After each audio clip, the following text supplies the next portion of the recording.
welcome student. I'm your physics teacher from IYC school.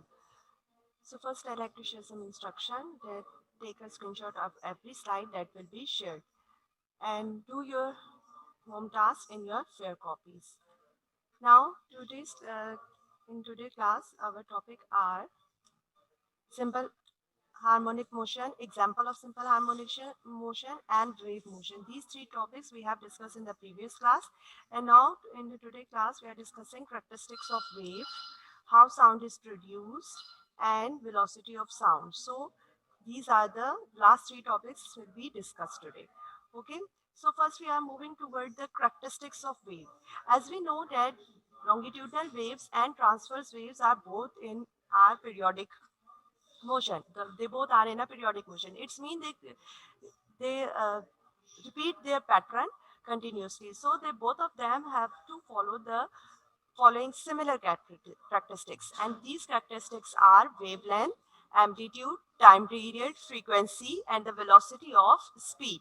So first we are moving toward the characteristics of wave, and here the first one is wavelength. As we know that what is crust? Crust is the highest part of a wave. What does it mean?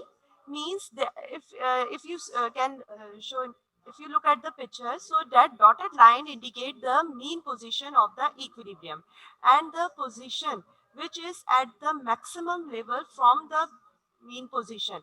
So that is known as a crust. I repeat, the highest part of the wave above the mean position is known as crust, and the lower part below the mean position is known as trough.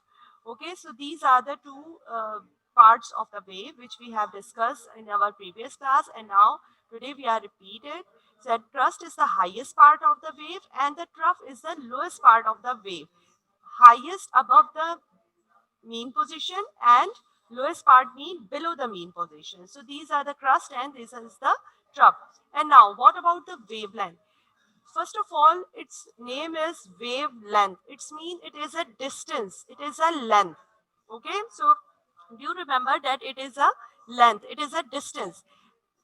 So the definition is the horizontal distance between the crust or the trough is known as a wavelength. Means the distance between the two consecutive crust or the distance between the two consecutive trough is known as a wavelength. As you can see in a diagram that this one is a crust and this one is a crust. So the distance between the two consecutive crust is indicated by a wavelength, and it is indicated by a symbol which is known as lambda. Okay, the symbol of wavelength is lambda. And as I told you that wavelength means it is a distance, means it is a length. And what do you know the SI unit of length? Yes, SI unit of length is meter. So here wavelength is again the unit of wavelength is the meter. Okay, so I repeat that what is crust? Crust is the highest part of the wave and trough is the lowest part of the wave. Or we can say that the maximum displacement above the mean position is known as crust and the minimum displacement below the mean position is known as trough. And the distance between the two consecutive crusts and the distance between the two consecutive trough is considered as a wavelength. Or we can also define wavelength as the horizontal distance between the crust or the trough is the wavelength. And I also repeat that wavelength means it is a distance, it is a length. So its unit is again the unit of a length, which is meter. Now, we are moving toward the vertical distance from the crust to the trough. So the vertical distance from the crust to the trough is considered as a wave height. Okay, so it is a vertical distance from the crust to the trough. It is a vertical distance and it is known as wave height. Waves are also measured by their frequencies or the number of waves that passes a point on a certain amount of time. That is known as frequency. Okay, I'm moving toward the next slide. I hope you will understand it, and we will discuss frequency in detail later. Amplitude. Amplitude in physics, the maximum displacement or distance moved by a point on a vibrating body or a wave measured from its equilibrium position. What does it mean? It's mean that if you can look at the picture, the dotted line indicate the mean position.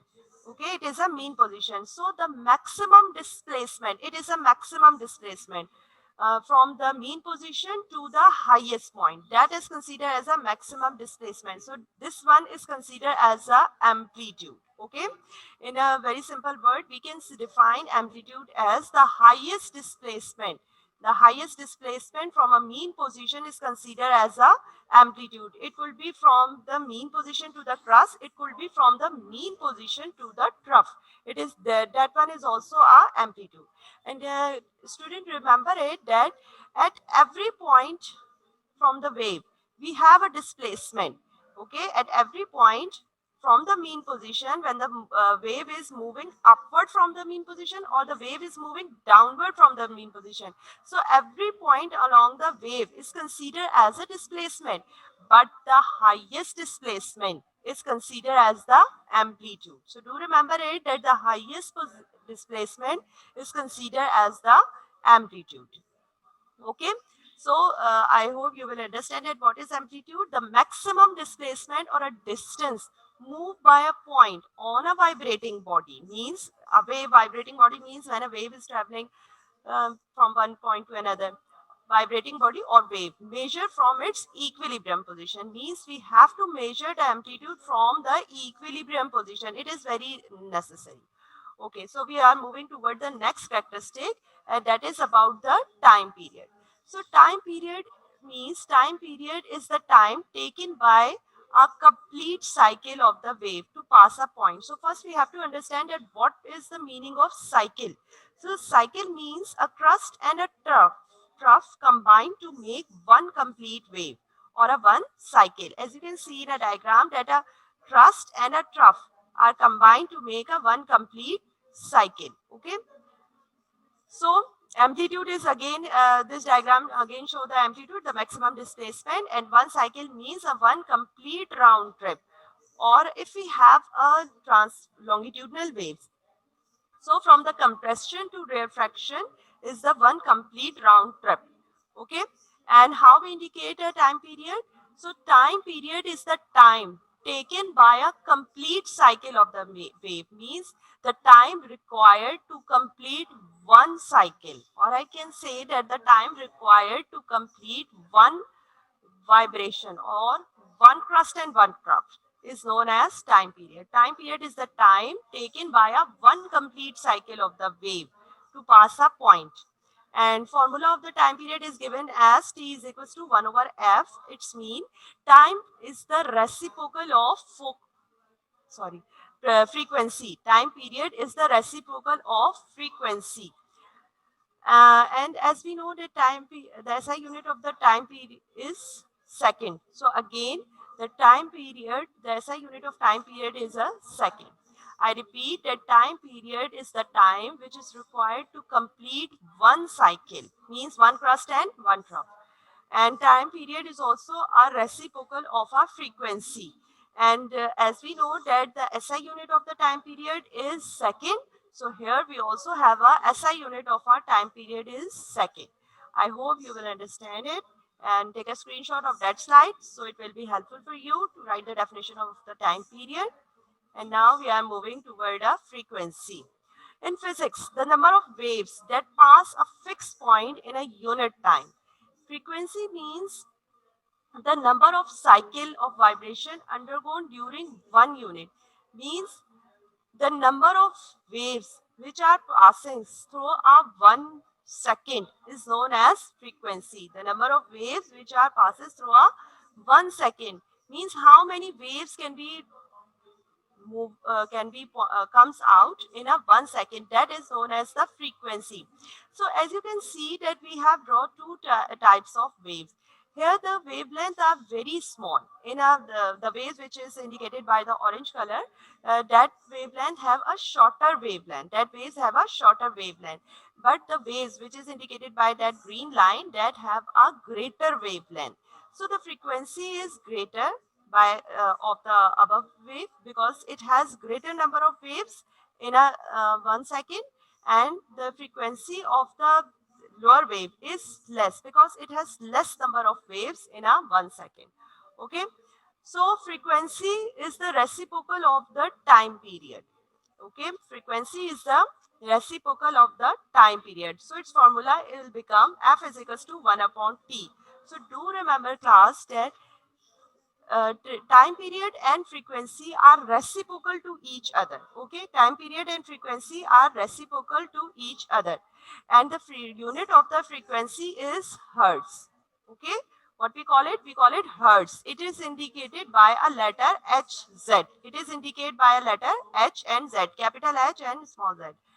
So F is the frequency and it is the reciprocal of a time period, and the unit of the frequency is hertz. Okay, so we are moving toward the next slide, that is wave velocity. Now, wave velocity means the velocity of a wave is equals to the product of its wavelength and the frequency. Okay, as we have discussed velocity in the previous chapters, you can say that in a kinematics, that what is velocity, how we can define velocity. We can define velocity as it is the distance covered by a unit time is known as a velocity. Distance covered by a time, by a unit time is represent as velocity. So if we want to find the velocity of a wave, so we write wavelength. We replace distance by a wavelength, or we can say that distance covered by a wave in a unit time is known as its wave velocity. Okay, the distance traveled by the wave in a 1 second. If we are talking about the velocity, if we are talking about the velocity of the wave, so it's mean distance traveled by the wave in 1 second. Distance traveled by the wave in 1 second is represent the velocity of a sound. Oh, sorry, velocity of the wave. And when we replace distance by the wavelength, so it's mean wavelength is represented by a letter lambda. As I told you that wavelength is represented by a letter lambda. So again we replace wavelength by a symbol lambda, and time period is replaced by a letter t, and velocity is replaced by a letter v. As we know that frequency is the time period, is the reciprocal of time period. So we replace 1 over t by a letter f, and the wave equation will become v is equals to lambda f, or we can say that velocity is the product of wavelength and frequency. I repeat, that equation to tell us or show us that velocity is the product of wavelength and frequency. I again repeat that derivation, that as we know that the formula of a velocity is distance upon time. So we replace distance by a wavelength, because, and we replace the distance by a wavelength, and time is remains same. Also we again replace wavelength by a letter lambda, by a symbol lambda, which indicate a wavelength. So after that we will know that the frequency is the reciprocal of the time period. So we replace 1 over t by a letter f, which is known as frequency. So the equation will become velocity is equals to lambda into f, which show that velocity is the product of wavelength and frequency. I hope you take a screenshot of that slide, and it is also present in your book. Now, the next topic is how sound is produced. So, as you know that sound is a form of energy and it is produced by a vibrating body. So, whenever a sound is produced, a vibration of a sounding body can be observed. Okay, I repeat, sound is a form of energy and it is produced by a vibrating body. Whenever a sound is produced, the vibration of the sounding body can be observed. Now, you can also observe this vibration when you take any metallic utensils, and by hitting it with a spoon or any other thing and touch the utensils with your hand gently, you will feel vibration in it. Okay, I repeat that you can produce a sound in a metallic utensils by hitting it with a spoon or any other thing and touch the utensils with your hand gently. You will feel vibrations in it. Uh, and beside it, in our school library, we have a tuning fork, which is used to producing a sound. When we hit the fork by a rubber pad, it's prong. Prong is the U-shape structure which is present on the above side of the fork. So that prong will start vibrate. We can also feel its vibration by touching the prong with our finger. So if we bring a ball suspended by a thread, come close to the vibrating prong, then ball will fly away because prong creating a disturbance in air. Okay, what we are do, we are hitting the fork on the rubber pad and the prong will start vibrate, and when we come close a ball toward the prong of the fork, so it's uh, will fly away. And why it fly away? Because the prong creating a disturbance in the air. The U-shaped structure which is present on the above side of the fork.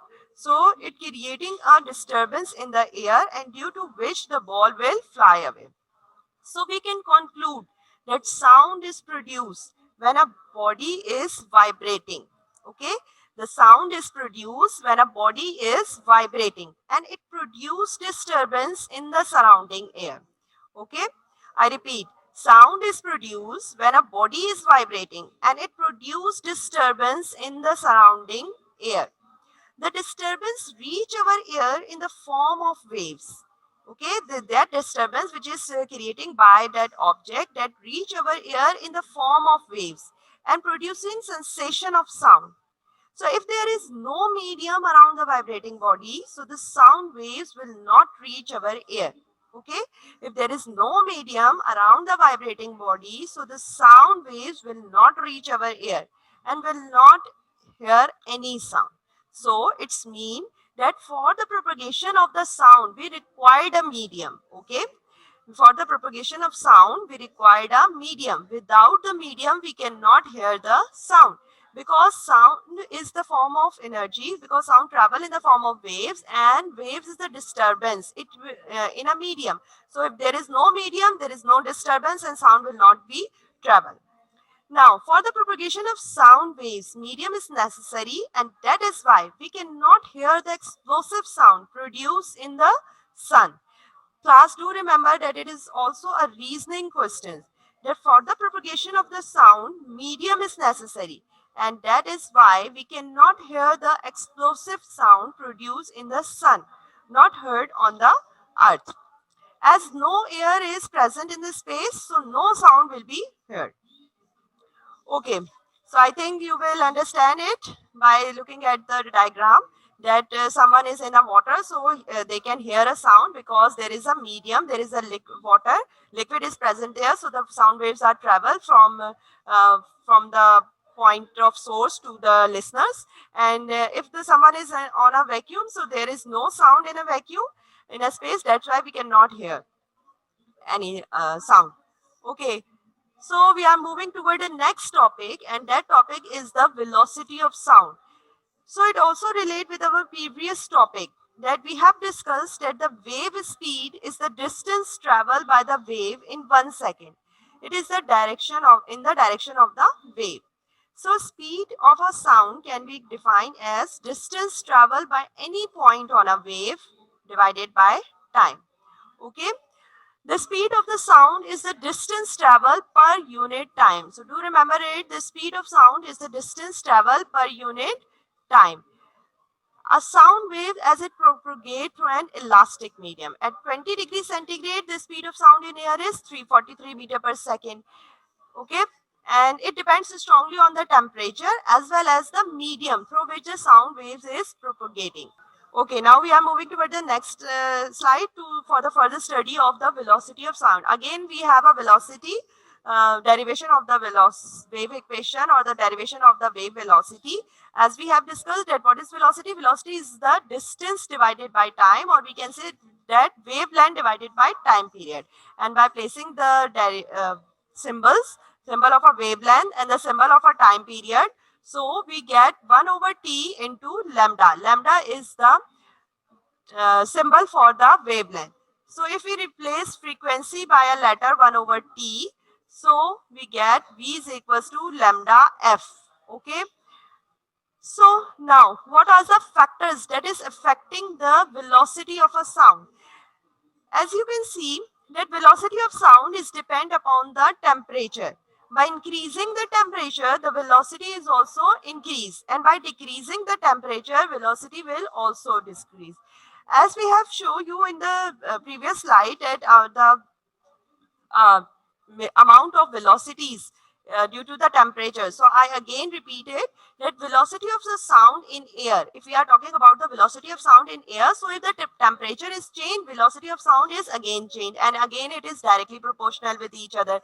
So uh, first we consider at a 0 degree centigrade, the velocity of sound in air is 330 meter per second. Okay, at 0 degree centigrade, the velocity of sound is 330 meter per second. And at 15 degrees centigrade, the velocity of sound is 340 meter per second. And at 20 degrees centigrade, the velocity of sound is 343 meter per second. It's mean if we increase the temperature, the velocity of sound is also increase. Okay, I repeat that at 0 degree centigrade, the velocity of sound is 330 meter per second, and at 15 degrees centigrade, the velocity of sound is 340 meter per second, and at 20 degrees centigrade, the velocity of the sound is 343 meter per second.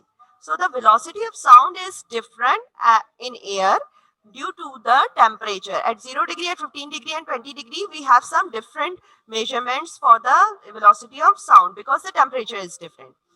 Okay, so the velocity of sound is also depend upon the properties of medium. Means, as we have discussed, we have three states of matter: solid, liquid, and gases. So the velocity of sound is different in the solid, is different in a liquid, and it is different in a gases. The velocity of sound will travel, the sound will travel faster in a solid medium. Okay, the sound will move faster in a solid medium, and then it is less in a liquid, and then it is very less in a gases. Okay, so the velocity of sound in a iron is 5130 meter per second. The velocity of sound in a iron is 5130 meter per second, and the velocity of sound in air is 1450 meter per second. And we have discussed that the velocity of the sound in air is 330 meter per second. So it is different in the different material. It's depend upon the properties of the medium, and it's also depend upon the elasticity of the medium. So sound waves will travel faster in a less dense material than in a more dense material. It, as we have discussed, that solid is more denser and liquid is much less dense. So it is also depend on that thing. Okay, take a screenshot. It will be helpful for you that how the velocity of sound is affected by the temperature and how the velocity of sound is affected by the properties of the medium. Means it is different in a solid, liquid, and gases. Now, if we are moving toward the numerical. Okay, so the first we are discussing a first numerical, that is 12.1. The waves travel. I cannot read it. The wavelength of a wave is, okay, wait for a while. I will check it that what will be the, yes, the wavelength of the wave is 0.1 nanometer. Okay, the wavelength of the wave is 0.1 nanometer. Its speed is 3 into 10 raised to power 8 meter per second. So what is the frequency of the wave? In this numerical, as you can see that in this numerical, the wavelength is given, that is 0.1 nanometer. So first we have to change it from the nanometer to a meter. And as we know that 1 meter is equal to 10 to the power minus 9 nanometers, so we replace it by 10 to the power minus 9 meter. And now the speed will become 3 into 10 to the power 8 meter per second. It is also given in your numerical, so we write it here. Wavelength is given and the speed is also given. So the required quantity is frequency, that they have asked about, that what is the frequency of the wave. So frequency is required and wavelength is given and the speed is also given. Okay, so we are moving toward the next slide. So take a screenshot of that one. it will be helpful for you to do the numericals. Okay. So this we come toward the solution.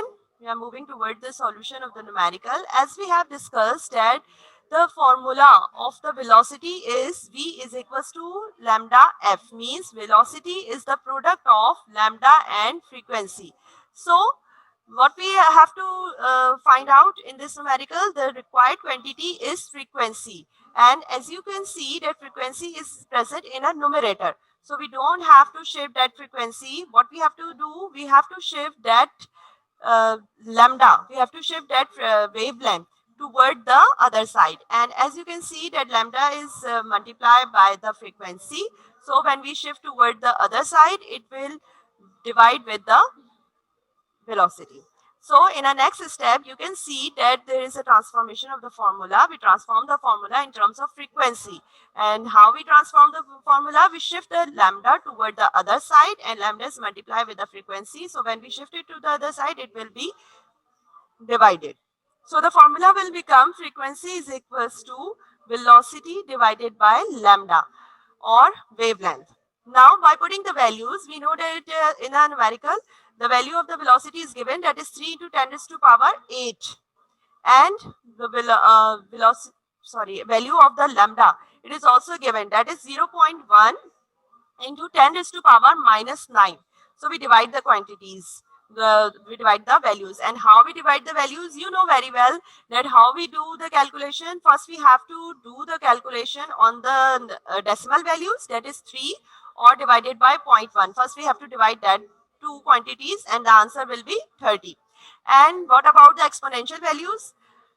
We have to apply the law on the exponential values, that if the two values are divided with each other and they have a same basis, so what we have to do, we have to subtract that exponent. So we have to subtract that exponent and the exponent will become 8 plus 9. And how it become plus? That 8 minus into minus 9. 8 minus and minus 9 means that two minus will multiply with each other and we will get a positive sign. So 8 plus 9 will become. Now, when we add 8 plus 9 is equals to 17, and again we have a velocity in this term. And here we again do the some steps, that is we can write 30 as 3 into 10, and again we add 17 and the exponent of the other 10, so it will become 18. But if you write it that 30 into 10 to the power 17, it is also correct. There is no problem if you write that answer in the form. But in our book, the answer is given in this form, so that's why we do that step. Okay, what will be the formula for frequency? As you know that the formula of the frequency is hertz. So we write hertz as a formula of a frequency. So okay, I again repeat all the slides, so it will be helpful for you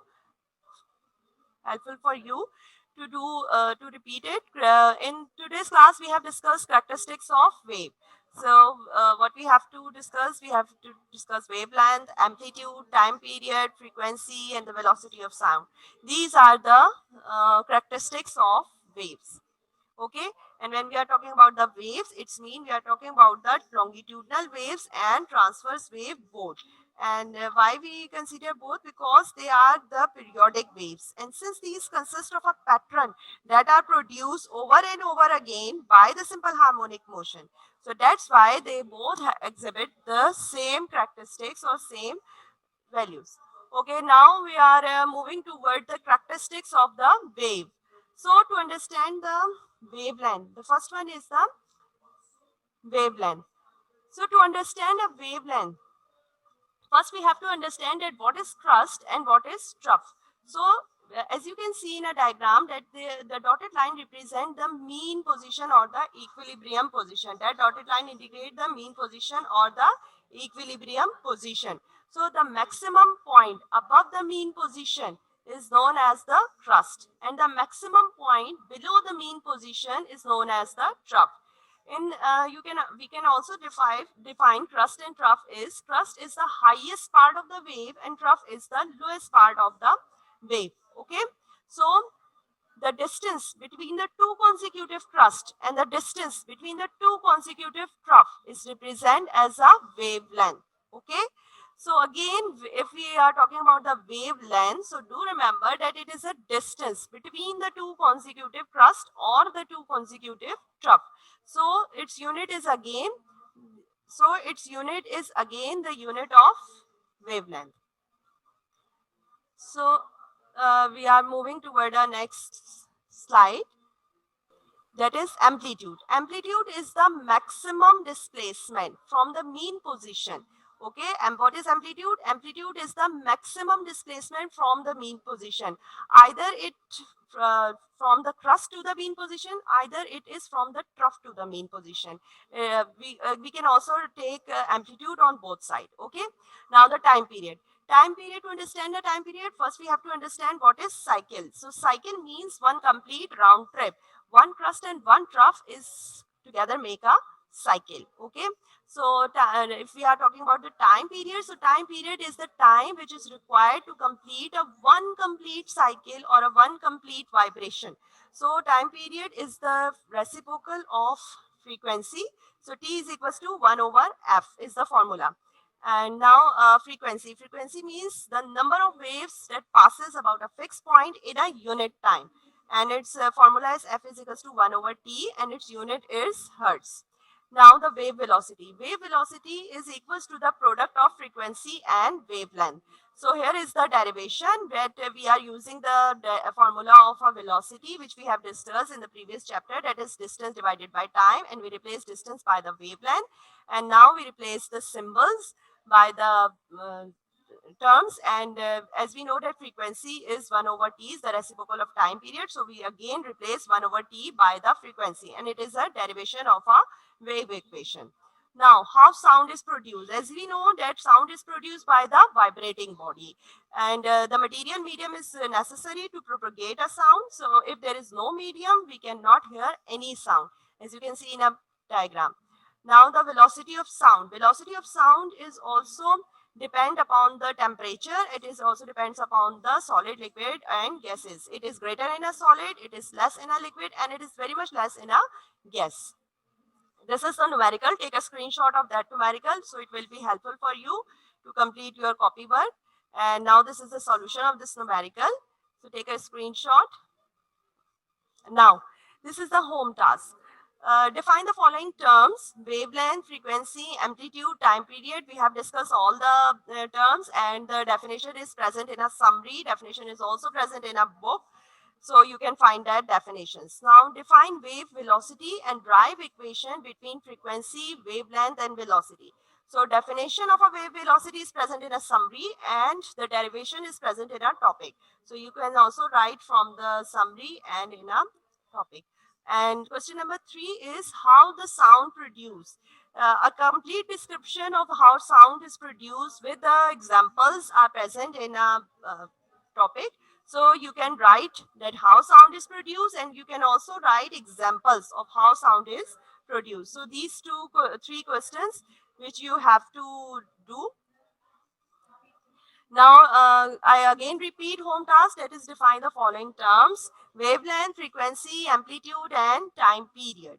Okay, these are the terms, these are the characteristics of the waves, and the definitions are present in a summary as well as the definitions are also present in a topic. So you can write any one of them.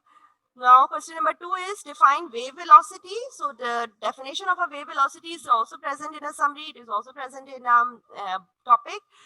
So write it from the summary definition, write the definition from the summary and drive the equation between frequency, wavelength and velocity.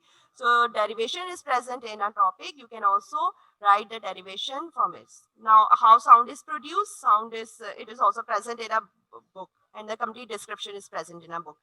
Okay, students, so it is all from my side.